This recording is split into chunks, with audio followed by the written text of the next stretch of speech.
Hola, hola, ¿cómo están mis queridos y mis queridas? Mi nombre es Rolando Adrián Pacheco y el canal La Verdad nos hará libres.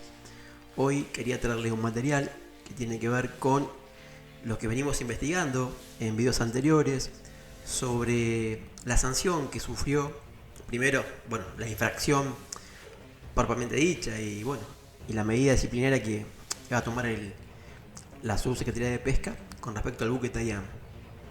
Lamentablemente me acabo de enterar que las cosas no han cambiado.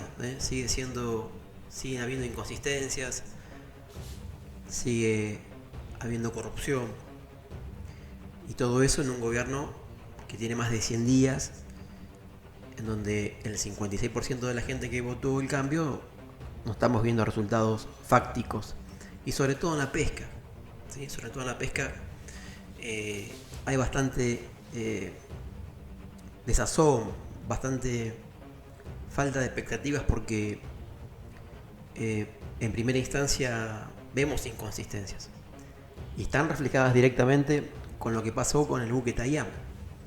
El buque Tayam, bueno, como lo comentamos en videos anteriores, cometió una contravención a la Ley Federal de Pesca que es gravísima, ¿no? Porque trajo más de un 55% de merluza negra y pescó en lugares que están terminantemente prohibidos, con resoluciones que son taxativas, pero todo eso con connivencia del aparato estatal, en un gobierno que se jacta de ser transparente, en un gobierno que alude que la casta es mala, pero sin embargo la casta dirige los designios de la pesca. El secretario de Bioeconomía eligió quizás porque lo consideraba una persona potable, a una persona que, bueno, conformó el Consejo Federal Pesquero representando a la provincia de Tierra del Fuego. Eh, Estamos hablando de López Cazorla. Y López Cazorla históricamente ha beneficiado a empresas que operan en la provincia de Tierra del Fuego. Y analizando un poquito más y tamizando un poquito más, sabemos fehacientemente que ha beneficiado sistemáticamente a la empresa Prodesur, justamente la que tiene el litigio y el conflicto eh, con el buque Tayam.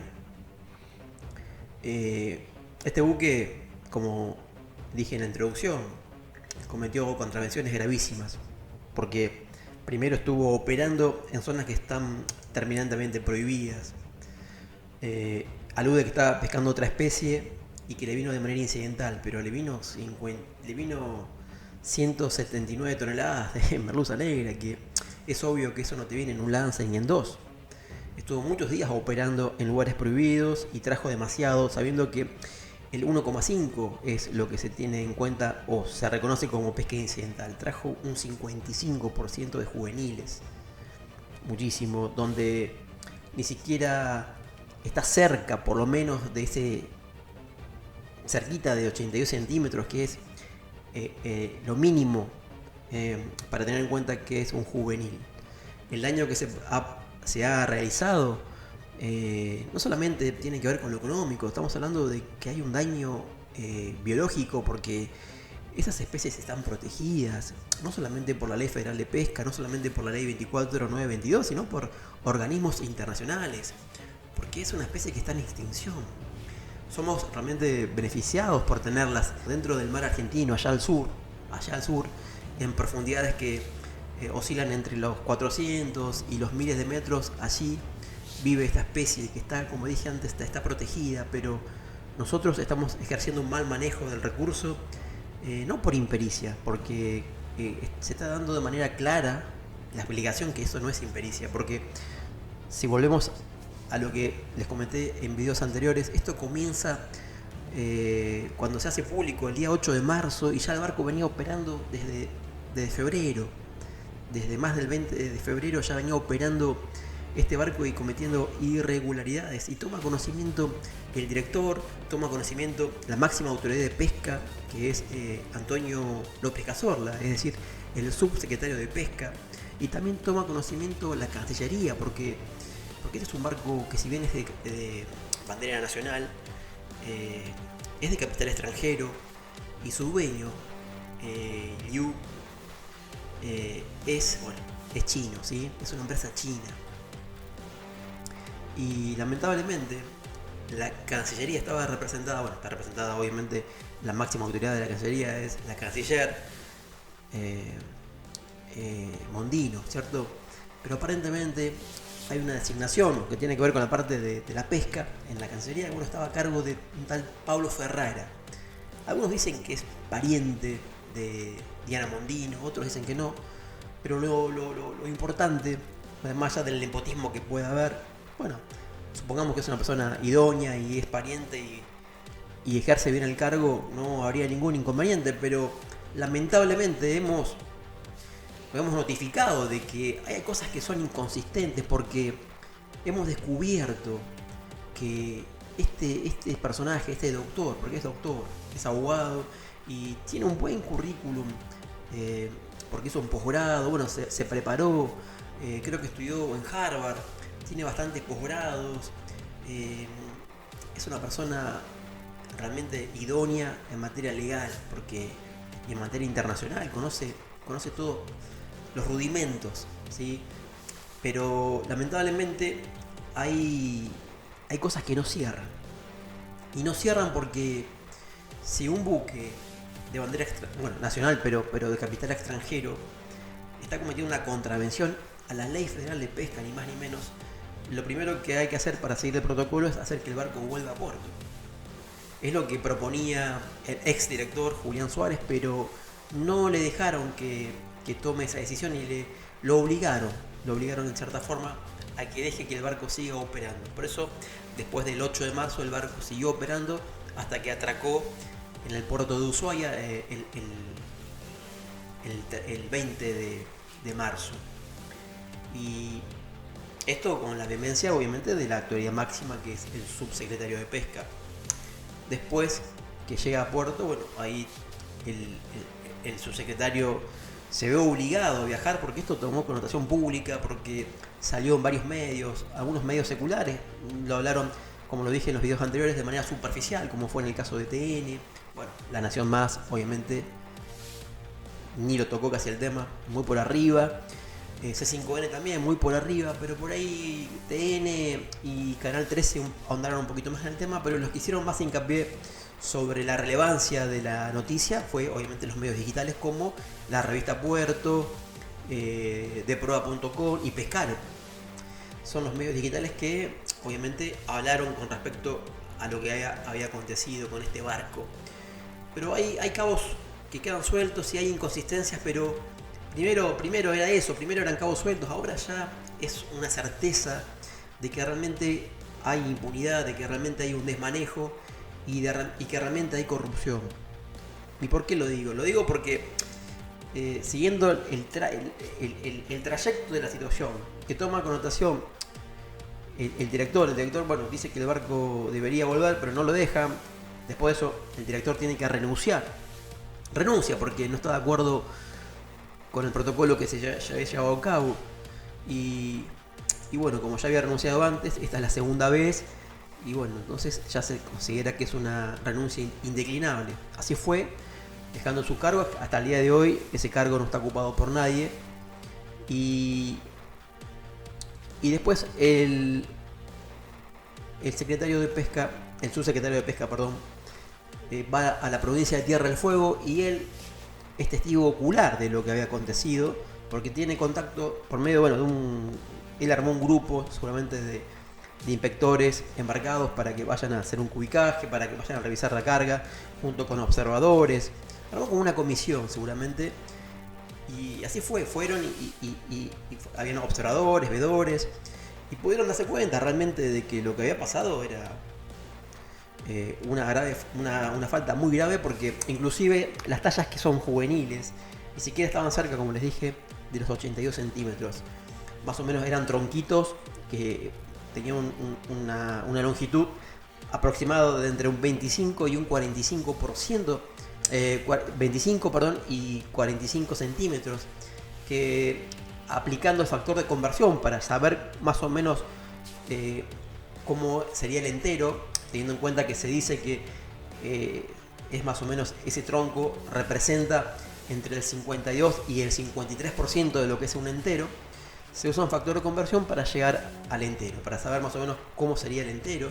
Y el entero de esos juveniles, como les dije, tenían una longitud entre 62 y 55 centímetros. Una locura, porque estamos diciendo que 82 centímetros, menos de 82 es un juvenil, pero ni siquiera estaba cerca de esa longitud de 82 centímetros. Por eso que es una falta gravísima, porque es un daño al recurso con un impacto y un colateral gravísimo, porque estamos hablando de que esas especies, ese 55%, que si podríamos contarlo como individuos, no sé cuántos individuos son, pero seguramente son muchísimos individuos que bueno, no pudieron desovar, no pudieron reproducirse, y teniendo en cuenta de que están en extinción, o sea que el daño es gravísimo. Como dije, no es solamente una especie que está protegida por la Ley Federal de Pesca, también está protegida por estamentos y organismos internacionales que la están protegiendo.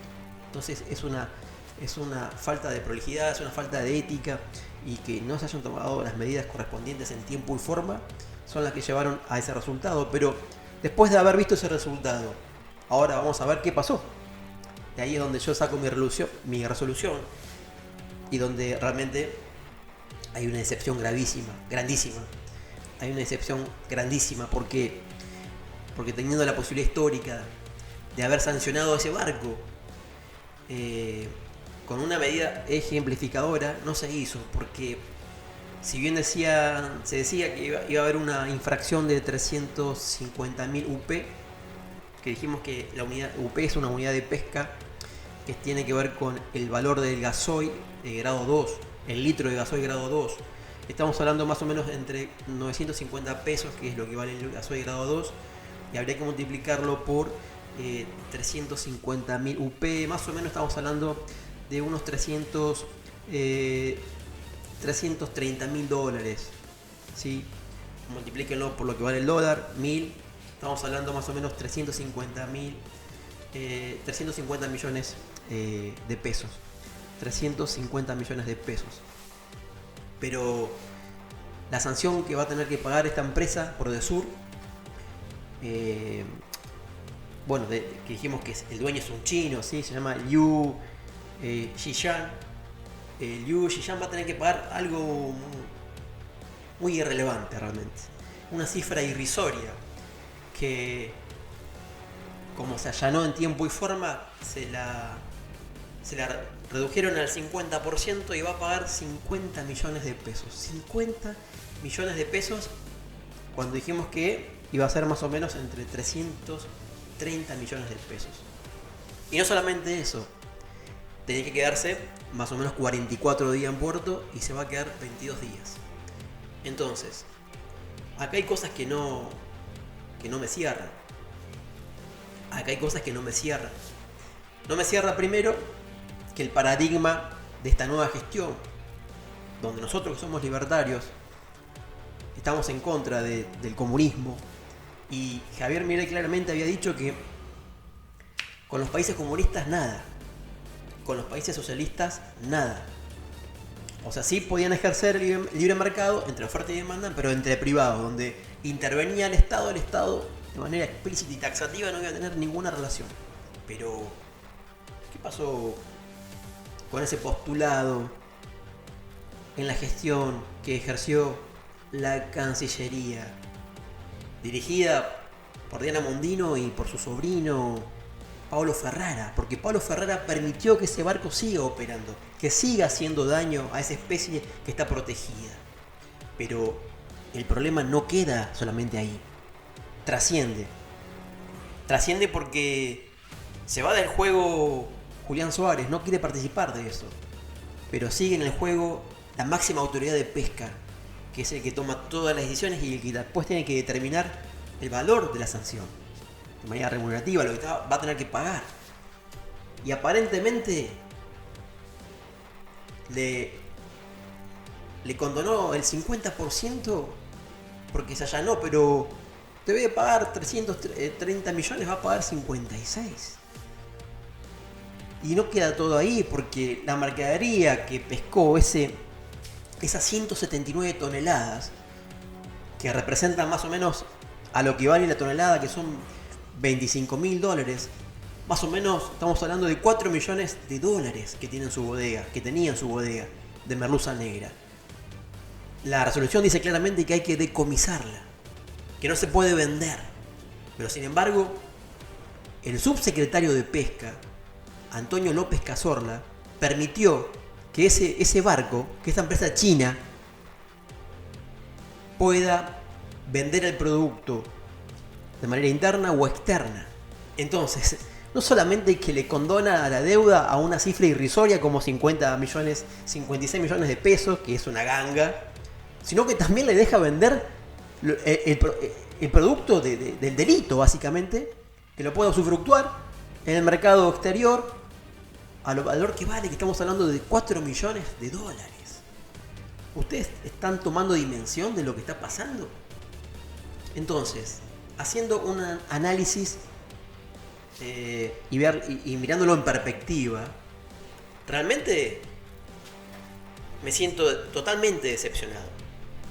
Y ahí comenzamos a atar cabos porque, como dice un dicho popular, la realidad mata el relato. Una frase que también usaba mucho cuando estaba en campaña Javier Milei. Entonces, todavía quería seguir teniendo expectativa, esperanza y fe, pero es muy difícil tenerla cuando uno comienza a discernir, porque somos personas que pensamos, no somos robots o somos cabeza de termo que no evaluamos lo que está pasando. Yo quiero creer que nuestro gobierno no nos toma de ingenuos ni de estúpidos. Quiero creer que él sabe que ese 56% que le votó, y también nosotros que no lo votaron, no somos estúpidos. Yo no me considero un estúpido y tengo la capacidad de interpelar a este gobierno. Tengo autoridad para hacerlo porque yo milité para él. Fui parte del grupo técnico aquí en Mar del Plata, Crear Más Libertad. Fui fiscal informático 2 veces. Me despidieron injustamente. O sea, este López Cazorla, que teóricamente sería del espacio nuestro, me despide. Y me mezcla a mí en una bolsa con personas que nada que ver con mi situación. Personas que no navegan hace 4 años, otros hace 11, y yo hace 5 meses. Por una cuestión de salud, porque tengo artrosis de rodilla. Una enfermedad profesional que adquirí debido a la correlatividad laboral que tuve durante todo ese transcurso de tiempo, del 2011 a la fecha. Donde trabajé en momentos difíciles como en la época de la pandemia, por ejemplo, donde estaba en riesgo la vida, donde el Estado nos consideró personas esenciales, actividad esencial, y allí yo estuve trabajando con muchos de mis colegas que también le pusieron el pecho a la bala, como se dice vulgarmente. Y fuimos a fiscalizar durante esos 2 años que duró la pandemia, y pasaron cosas porque vimos la muerte de cerca. Yo tuve 4 veces COVID y la pasé bastante mal, y la adquirí en los barcos. Entonces no me pueden juzgar de esa manera y dejarme fuera porque están tamizando casi nada, están tomando medidas cuantitativas y no cualitativas. Se habla en los medios de comunicación de que bueno, son ñoquis, que son de la cámpora. Es mentira. Muchas personas que están siendo desvinculadas no somos de la cámpora, no éramos ñoquis, fuimos actividad esencial. Inclusive en nuestro grupo de personas que, bueno, en el caso mío puntualmente, tengo que hablar por mí. Tengo que decir claramente que la plata que me pagan a mí no proviene del arca del Estado, porque provienen de las arcas del sector privado, es decir, de los armadores, porque la ley 24922 dice claramente que la manutención y el día laboral será pagado por el armador. O sea que los viáticos, la manutención, el día navegado, todo eso corre por cuenta del empleador, que seguramente el empleador lo paga con un canon, es un canon de pago de inspectores, obviamente que tiene que ir a un fondo del Estado, y ese fondo del Estado lo único que tiene que hacer es administrarlo y pagarle el sueldo al inspector, donde se le paga al inspector el día navegado, porque como les dije en videos anteriores, estamos dentro de un vacío legal, donde figuramos como empleados administrativos dentro de esta ley marco a realizar actividades esenciales, a realizar actividades riesgosas como personal técnico y no como administrativo, como en personal enmarcado, y todo dentro de un vacío legal. Y por eso es tan vulnerable la situación nuestra, y por eso pasan estas cosas. Y no hay un buen tamiz, no hay un buen juicio con respecto a las medidas que se han tomado. Puntualmente, perdonen que me autorreferencio tanto, pero tengo que dar mi ejemplo para que el común de la gente pueda entender qué es lo que pasó. Porque la medida es arbitraria, bajo cualquier punto de vista es arbitraria. Pero volviendo al caso del buque Tayán, es otra inconsistencia más. Son decisiones que se están tomando que lamentablemente demuestran no solamente que hay impericia, sino, o sea, también se están mostrando una jugada que cualquiera se da cuenta que tiene que ver con un favoritismo a esta empresa, a un favoritismo a una empresa china, y ahí está todo el antagonismo, ¿no? Porque es una empresa china. Guarda, si hubiera sido una empresa española también vamos a salir a denunciar. Pero es como más contradictorio todavía cuando se trata de una empresa china. Porque no era que estamos en contra de los chinos, pero no importa si es china, si es española, si es de Dinamarca, o si inclusive es argentina. Se cometió una contravención, se pescó una especie que está protegida en la Argentina y en todo el mundo, y no hay una medida ejemplificadora.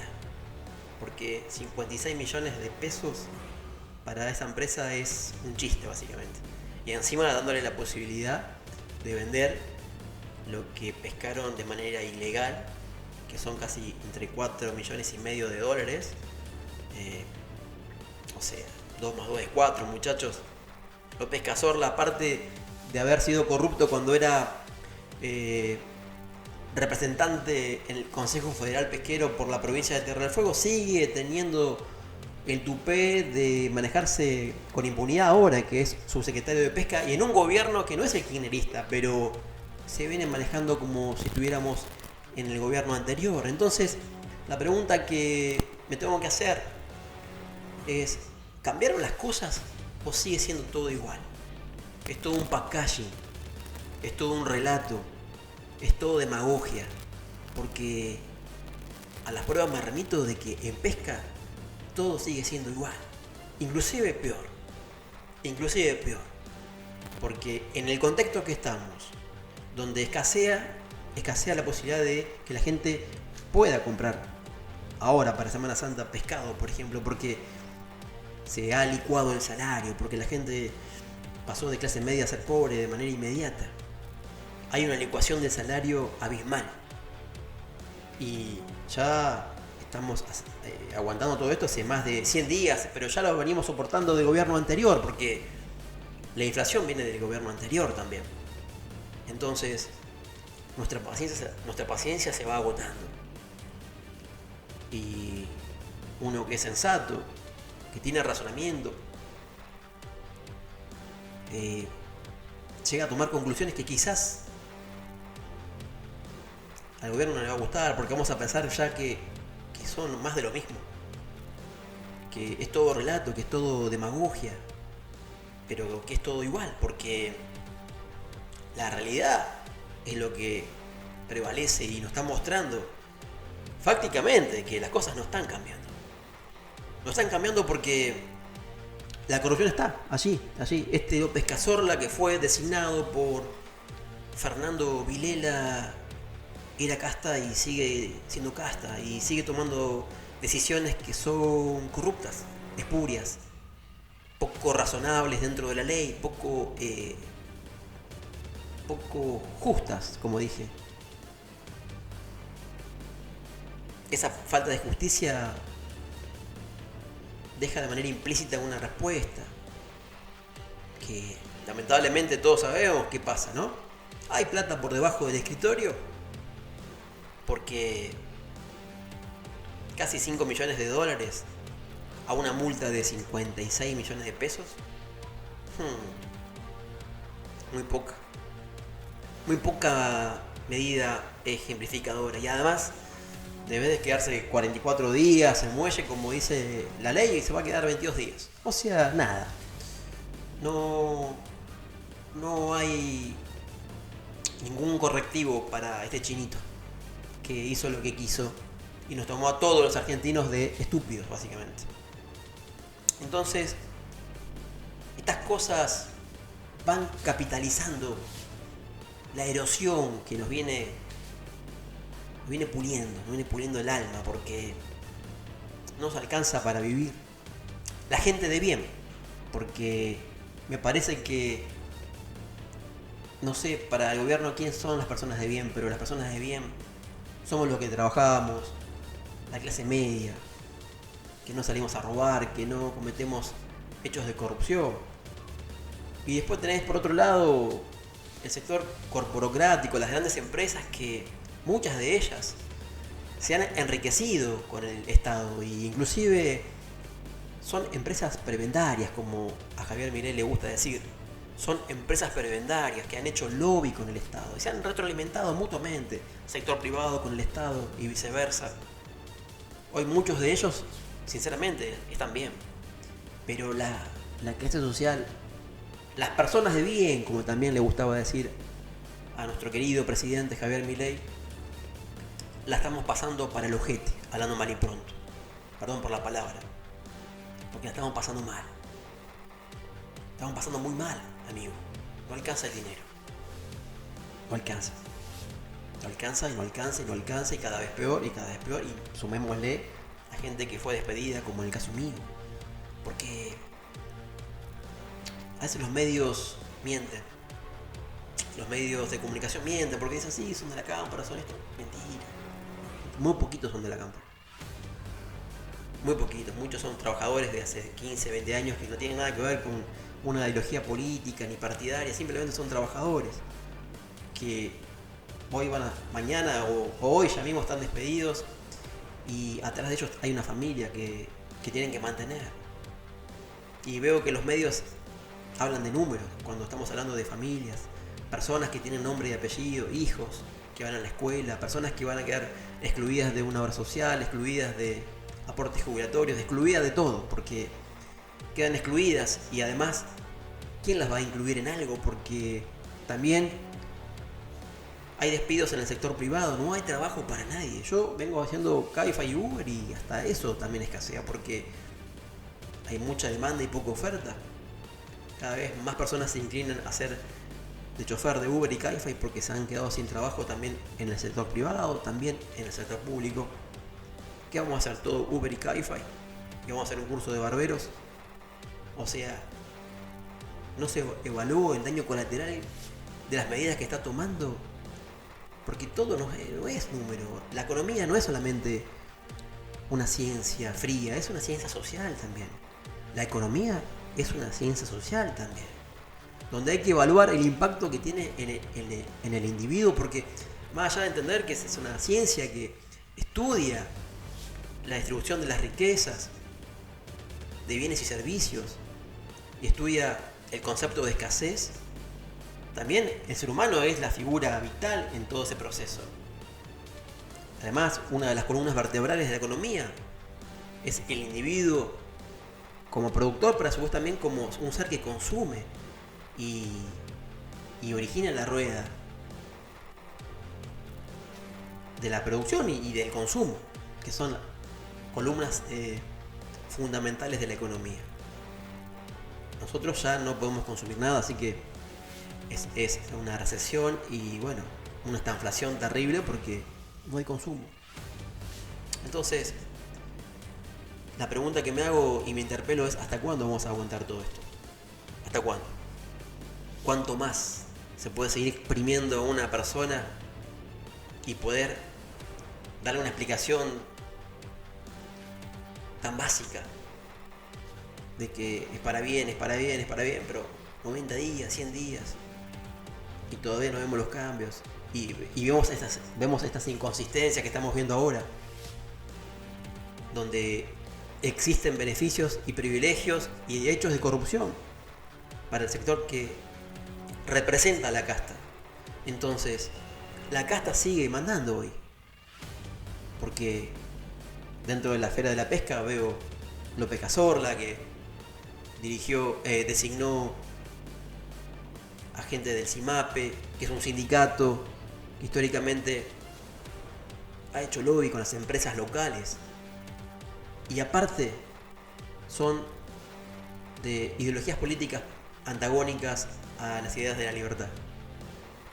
Todo eso forman una bolsa de hechos de inconsistencias e incongruencias que el común de la gente tiene que darse cuenta.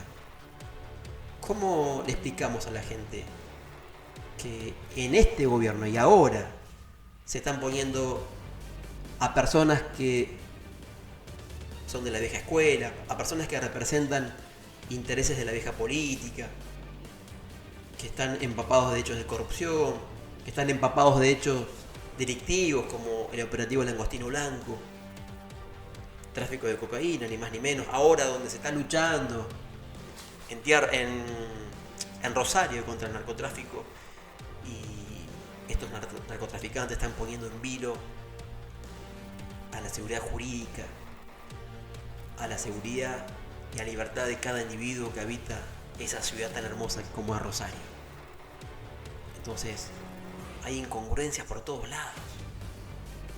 Permitir que hayan personas que dirigen la pesca en un puerto, el puerto más importante de la República Argentina, que están vinculados con el narcotráfico, hace ruido.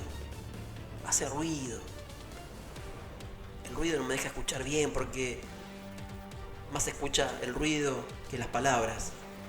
Más se ven los hechos que la demagogia, porque las palabras suenan lindo, pero los hechos tiran por el piso todo el relato. Un relato que tuvo trascendencia cuando había una campaña política y quizás fuimos seducidos a creer que iba a haber un cambio porque realmente ese mensaje verborrágico era el que queríamos todos los argentinos, que haya un cambio, que haya justicia, que realmente se entienda quién es el enemigo de la persona de bien, pero el enemigo de la persona de bien sigue estando y sigue teniendo poder y se sigue enriqueciendo y nosotros estamos peor que antes. Por eso la rabia y la indignación con los medios que hacen fiestas, por ejemplo La Nación Más,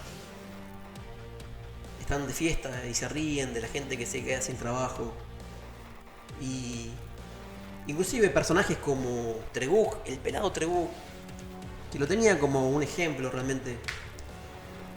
Noto que es un súbdito, que es un séquito de un gobierno, como también lo fue Navarro en C5N, y bueno, y todo sigue siendo igual, porque no estoy a favor ni de uno ni del otro.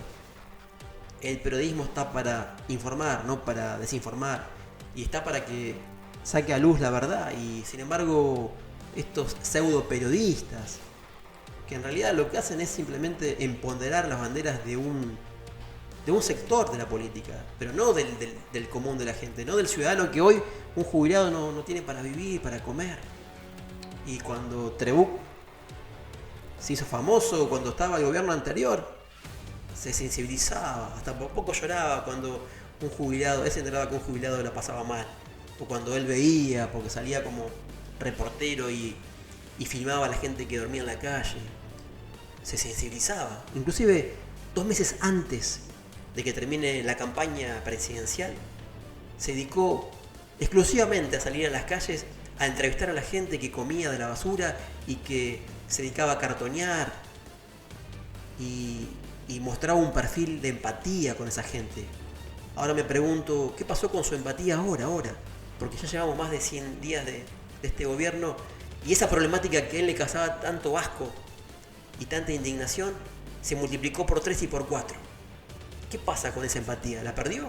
¿De repente ya no le preocupa de que hay tanta gente comiendo de la basura? ¿De que hay tanta gente durmiendo en las calles? ¿De que el jubilado no le alcanza?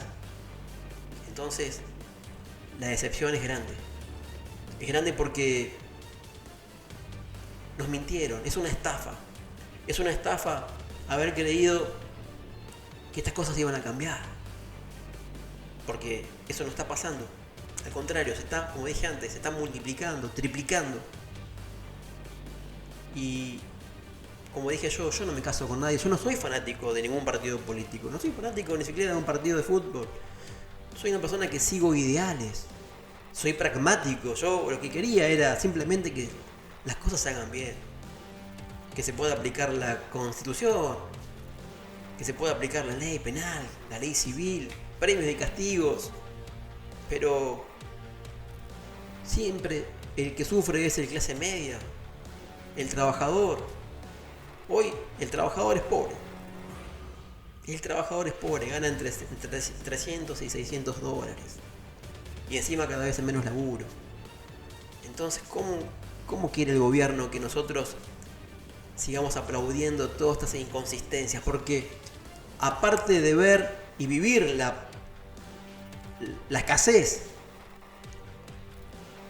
y bueno, la pobreza y el hambre y el desmanejo que hay también, porque bueno, al no poder pagar se te cae la tarjeta, los bancos te matan con tasas usureras, nadie te defiende. Nadie te defiende. Te caíste del sistema y te caíste del sistema y no te vas a poder levantar más, porque las tasas de interés son usureras. Y el que tiene que alquilar quedará en la calle. Y cada vez vamos a ver más gente durmiendo en las calles. Cada vez vamos a ver más gente comiendo de la basura. Yo como chofer de Uber y Cabify, te puedo asegurar que lo veo cada vez más. Veo cada vez más gente comiendo de la basura. Y veo un Estado ausente. Y veo todo ausente. Porque el sector privado, ¿qué va a hacer? ¿Va a salir a dar trabajo en este contexto? Lamentablemente no hay trabajo tampoco dentro del sector privado. Yo que me quedé sin trabajo, ya presenté mi currículum, lo mandé en Zona Job, en Boomerang, sigo mandando currículum, no consigo laburo. Entonces, ¿qué hacemos? ¿Me tengo que quedar callado sin decir nada y decir, no, Javier Milei va a cambiar la realidad, yo confío en él? Yo confío en él siempre. 2 años antes que gane, yo confié en él. Por eso milité para él.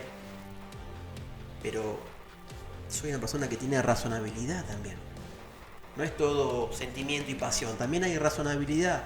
Esto se conecta con esto. Y hoy la razonabilidad me dice, te quedaste sin laburo, la gente que vos apoyaste te dio la espalda. El jefe tuyo, el que era mi jefe, el subsecretario de Pesca, me dio la espalda, inclusive está tomando medidas corruptas, espurias. Eso dentro de la pesca y después todo lo demás. O sea, atando cabos. No noto muchas diferencias con los gobiernos anteriores. Es más de lo mismo. Entonces, lo que podemos decodificar la realidad, estamos dando cuenta que era todo una mentira, que es una estafa todo esto. Tenés la gente que lo defiende, por lo general son jóvenes. Sigo un par de ellos, que los sigo de antes, cuando comenzó la campaña. Hay uno que siempre agarra la pala, dice, agarrador de la pala. Ese flaco no agarró la pala nunca. No agarró la pala nunca, seguramente. Tenés varios, un tal Mariano también, y todos son jóvenes que no saben lo que es la realidad de tener que romperse el lomo y trabajar y estudiar y esforzarse. Muchos son hijitos de papá y mamá que heredaron todo sin ningún esfuerzo. Ramiro Marra, por ejemplo, dueño de Bull Market, heredado por su padre y nunca laburó de verdad por su cuenta. Muy poca formación laboral, muy poca expertise y muy poca sabiduría de lo que es la vida. No sabe lo duro que es la vida. Entonces esas personas por ahí tienen una visión muy escueta de lo que es el esfuerzo, el sacrificio, si tuvieron todas las condiciones propicias como para que le vaya bien en la vida. Porque ya del hecho, convengamos que levantarte todos los días y no tener que salir a laburar o no tener necesidades, ya es una ventaja grandísima que el común de la gente hoy no tiene y tampoco la tuvo hace más de 30 años atrás. Abrir la heladera y que no hayan alimentos, pero tenés que ir a estudiar y no te alimentas bien, y no tenés calzado, no tenés ropa, y tu padre no puede pagar la luz, no puede pagar internet. En esas condiciones es muy difícil competir con uno que se levanta, lo llevan a la casa, a la escuela en auto, va a la escuela privada. Tiene todas las ventajas y todas las herramientas para que le vaya bien. La competencia es como desleal, ¿no es cierto? Y bueno, no estoy diciendo que esté mal que alguien prospere y le haya ido bien. Ojalá que a todos les vaya bien. Pero hay que ser realistas y no poner y no generalizar que a los que le está yendo mal es porque no se esfuerzan. Muchos que están en la vereda del frente que no le está yendo bien es porque las condiciones muchas veces no son propicias. Porque no le va bien o porque nunca le fue bien en la vida. Porque las condiciones nunca fueron propicias, porque nunca tuvo oportunidades. También están los otros, ¿no? Guarda. Están los otros que dentro de la política o de la vida sindical también se han beneficiado. Los hijos de Moyano, los nietos de Moyano, los hijos de Barrio Nuevo, los nietos de Barrio Nuevo, los hijos de Cristina, de Néstor y sus nietos. Y podría nombrar también los de Dualde, y podría nombrar los de Massa, y podría nombrar los de Scioli, y podría nombrar a tantos hijos y nietos de la política que hoy tienen su vida resuelta, ellos y sus generaciones. Pero no nosotros, el trabajador no. O sea que la casta sigue estando bien. La casta sigue estando bien. Entonces, ¿quiénes son las personas de bien? Nosotros somos las personas de bien y la estamos pasando muy mal. Muy mal la estamos pasando. No vemos un cambio. Más de 100 días y la casta sigue estando bien. La casta sigue estando bien. Y los que estamos por el piso ya a punto de pegarle un pepazo en la cabeza somos nosotros porque no encontramos ninguna salida. No hay salida para nosotros. No hay trabajo en el orden privado tampoco. ¿Qué es lo que vamos a hacer, señor presidente? ¿Qué es lo que vamos a hacer? Usted se jactó siempre de ser una persona transparente. Habló siempre bien de la moral, de la ética. Y si tiene empatía por los perros, también debería tenerla por los seres humanos. Debería tenerla por los seres humanos también. La estamos pasando mal, señor presidente. Y todavía siguen habiendo casos de corrupción. Teniendo la posibilidad histórica de poder tomar una medida ejemplificadora con ese barco chino. Una buena sanción. Con ese dinero se podrían hacer cosas muy buenas dentro del orden del Estado. Pero sin embargo, se allanaron y hubo una quita sustancial. Debe de cobrarle 330.000 millones de dólares, 320.000 dólares. Estamos cobrando 56 millones de pesos, que no es ni el 10% de lo que se debería cobrar a ese barco infractor. Y eso en la pesca, y no quiero ni pensar ni investigar lo que pasa en otras áreas, porque si esto pasa en la pesca, estoy casi convencido que también pasa en el sector energético, en la aduana, en Senasa, porque las cosas no están cambiando. Hay un maquillaje. Sí, en términos económicos sí tuvimos superávit, claro. Un superávit que tiene que ver con un ajuste y un ajuste brutal. La gente no gasta nada porque no tiene para gastar. Obviamente que va a haber superávit fiscal, pero las inconsistencias son grandísimas porque muy pocas cosas que dijo que iba a hacer la está haciendo. Sí, habló del ajuste y del plan motosierra, eso lo está cumpliendo. Pero usted dijo que no iba a subir los impuestos y los impuestos los sigue subiendo. Usted dijo de que iba a sacar los subsidios y iba a dar subsidios a la demanda. Y todavía no estamos viendo eso. La gente tiene que pagar boletos de 1.000 pesos, 800 pesos. Tampoco alcanza. Dijo que iba a subir el boleto, pero después iba a ajustar porque iba a quitar los impuestos y iban a quedar en el mismo precio.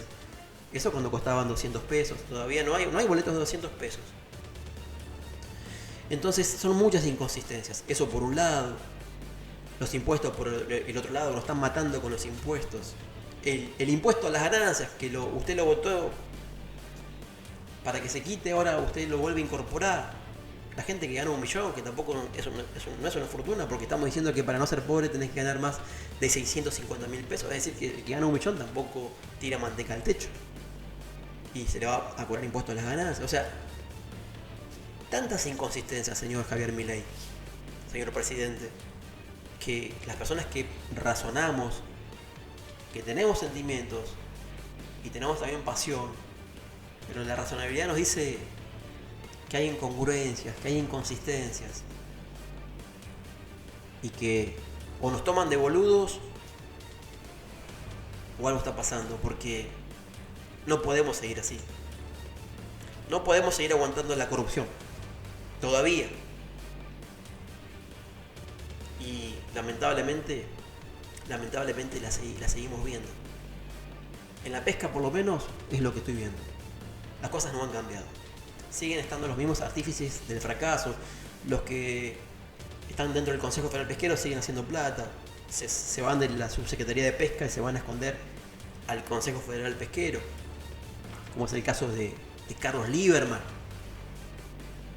Siguen facturando millones, mientras que los inspectores como yo quedan sin trabajo. La gente, los observadores también quedan sin trabajo. Mucha gente del INIDEP también va a quedar sin trabajo. La verdad, ¿cómo quiere usted que le sigamos apoyando si ya nos suena el estómago de hambre, Javier? Muy poco ya no voy a poder hacer videos porque seguramente no voy a poder pagar internet.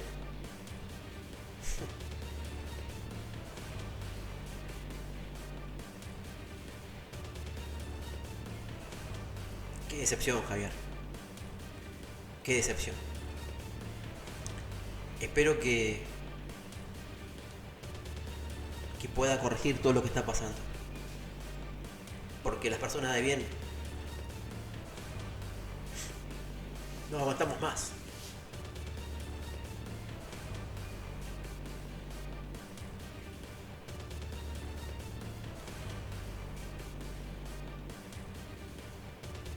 Bueno, es el video que quería hacer y perdonen que se extendió un poquito. Y como siempre digo, ojalá que Dios nos bendiga a todos y que podamos salir adelante. Les mando un fuerte abrazo. Chao, chao.